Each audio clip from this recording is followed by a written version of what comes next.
Tapi kan Tuan Iman bekerja sebagai dalam industri menjual rumah, betul? Menjual hartanah. Betul.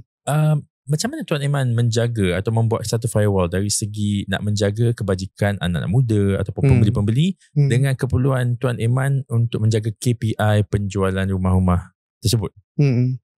Yalah, kita akan berada di dilema yang kesesuaian dia. Because first things first, apabila kita menjual kan, adalah leads masuk, berminat, tanya lebih lanjut apa semua. Yang jadi excitingnya, whatever it is, kita akan start dengan financial check-up. Maksudnya financial assessment lah. Dia ni kalau kita cerita lebih panjang pun tak guna kalau katakan dia tak layak. Betul. So the moment kita lihat, yelah, we have to forensik dalam dia punya kewangan lah. Minta pay slip apa semua kan. So kalau dari segi kelayakan pun tak lepas, tak payah cerita kemampuan lah. Because kelayakan insyaAllah boleh lepas. Kemampuan tu yang kita akan tanya balik. Kan, maksudnya bila lepas ni, bila beli rumah ni sebulan 1,500, maintenance 200, okey ke? Kan, maksudnya kita lihat sama ada dia boleh ke tidak untuk bertahan dalam keadaan selepas ni, perubahan pada dia punya kewangan semasa. So kita, yelah, dalam assignment kita menjual tu, first thing kita akan lihat kelayakan dulu. Betul. So kita akan bagi ruang. Bila dah lulus tu, kita bagi ruang untuk dia berfikir. At least signal bank dah ada. Sebelum pergi ke next stage ni untuk sign SMP.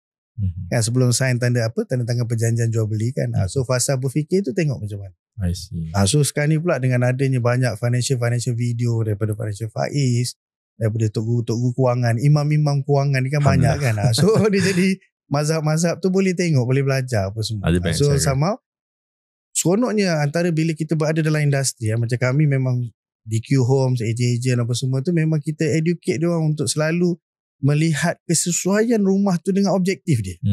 Kan? Ada orang tu memang kita proceed untuk membeli kerana objektif dia nak invest. Kan sekarang dia duduk quarters. Contohlah kan, seronok duduk quarters, selesa, pergi kerja selesa, anak pun taska dekat situ kan, kalau kata suasana quarters kan. So dia nak beli projek kita, nak buat apa tu, nak buat investment. Oh cantik. Because why kita dah done dia punya mathematical investment measurement. Berapa sewa, apa peminat-peminat penyewa situ. So ini antara yang benda yang kita excited untuk direction dia lah. So dekat luar sana, bila kita tanya anak-anak muda, rata-rata akan kata harga rumah mahal sekarang ni. Kita tanya Gen Z, memang dikata dengan gaji dan harga rumah yang ada sekarang ni mahal. Ada ke lagi rumah mampu milik? Dia rumah ni Tuan Faiz, saya bercerita pasal rumah mahal ni, dia memang pendebatan yang daripada zaman British meninggalkan kita dahulu.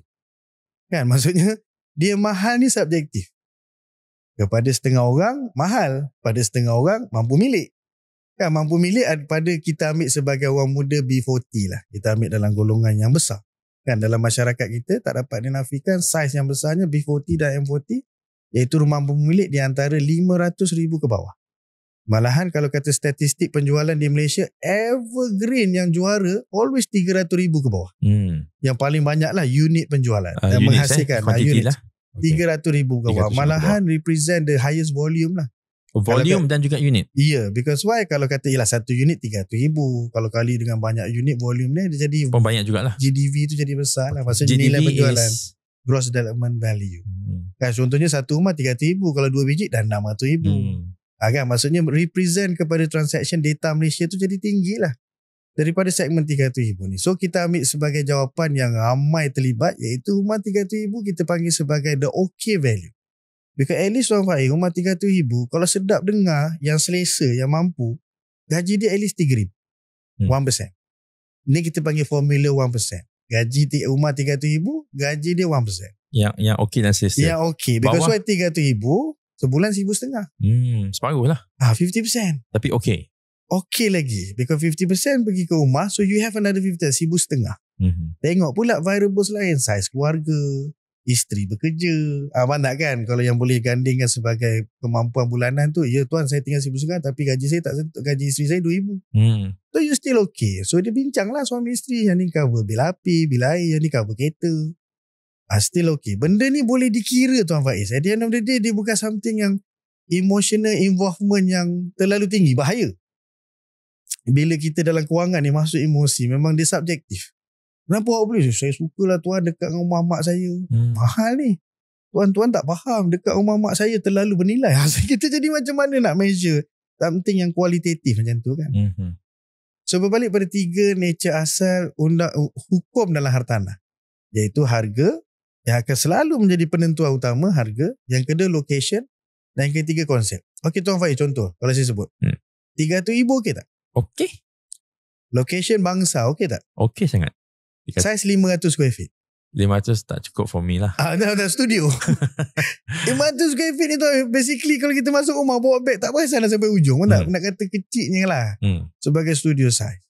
So meaning that kita kena faham, kalau kita nak something yang at the very prime area, kan, central, padu, logistik dengan bisnes, kerja apa semua. So kita kena lihat 3 sudut ni.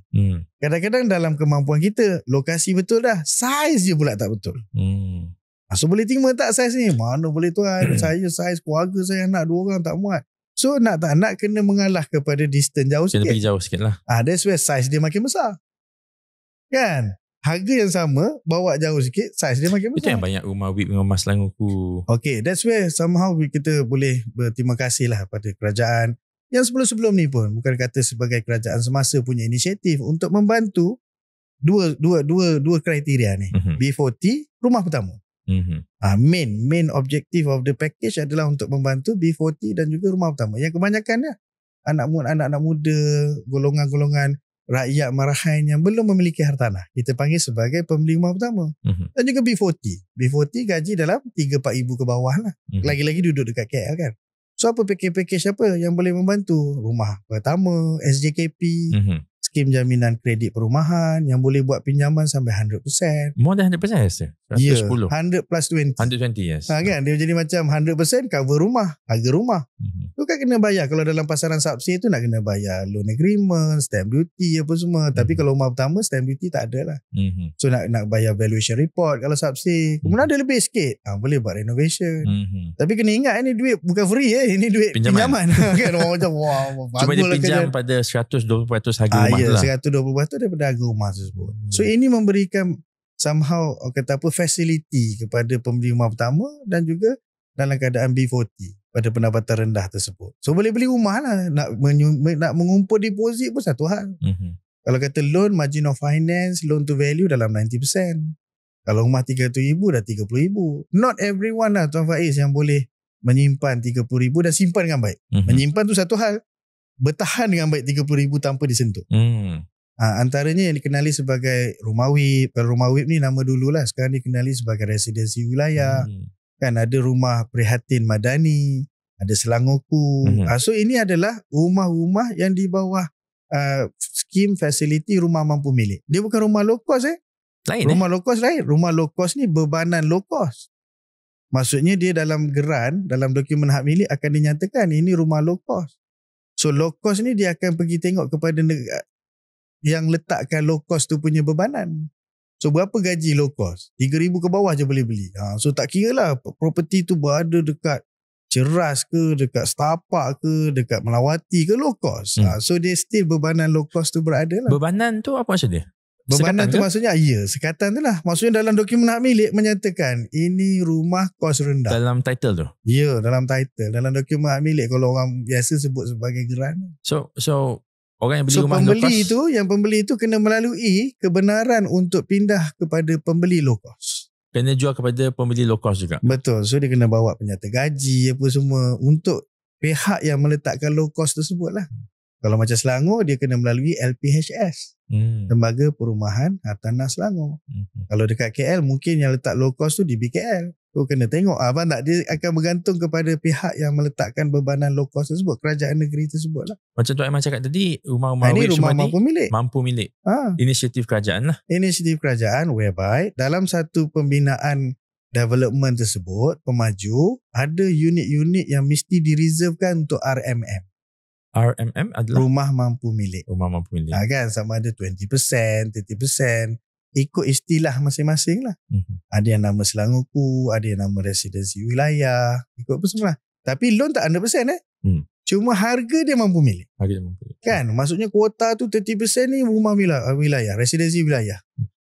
Orang dah habis kuota tersebut, orang beli open market punya price, kemungkinan 500,000. Yang unit-unit yang diletakkan sebagai residensi wilayah ni 300,000. So orang yang kemampuan rendah B40 ada peluang lah nak beli unit di kawasan yang premium. Di unit-unit ni maksudnya satu bangunan tu semua tu RMM tak semestinya. Tak semestinya. Unit-unit lah. Kadang-kadang dalam satu blok tu, katalah contoh ada 100 unit, just for easy example, which is tak logik lah. Kan 100 unit. So 30 unit residensi wilayah. 70 unit adalah open market. Tapi yang 30 unit tu, dia perlu dijual mengikut harga, contohnya 300,000 ke bawah. Betul. Tetapi dia punya square footage tu boleh lain tak dengan unit-unit lain? Tak semestinya. Kadang-kadang square footage sama. Cumanya rumah-rumah mampu milik ini dia ada moratorium. Dia ada bebanan moratorium. Tidak boleh dijual, disewa dalam tempoh 10 tahun. So maksudnya kalau kata beli sekarang, bestnya nanti dah siap nak jual balik. Itu adalah emergency yang salah lah. Kan pasal banyak je pun. Tuan saya dah beli dah siap 4 kunci saya nak jual. Mana boleh. Idea asal package ni tersebut adalah membantu pembeli rumah pertama untuk duduk sendiri lah. Yalah, awak dah tak mampu beli. So package tersebut datang. Kan awak dah lah gaji rendah, tak ada rumah. Okey, gunakan package dengan baik. Di-combine dengan SJKP. SJKP dari segi financing lah dapat 100%. Rumah dah murah, dapat 100%. Kan memenuhi objektif nak bantu rakyat Marhain yang B40 untuk beli rumah.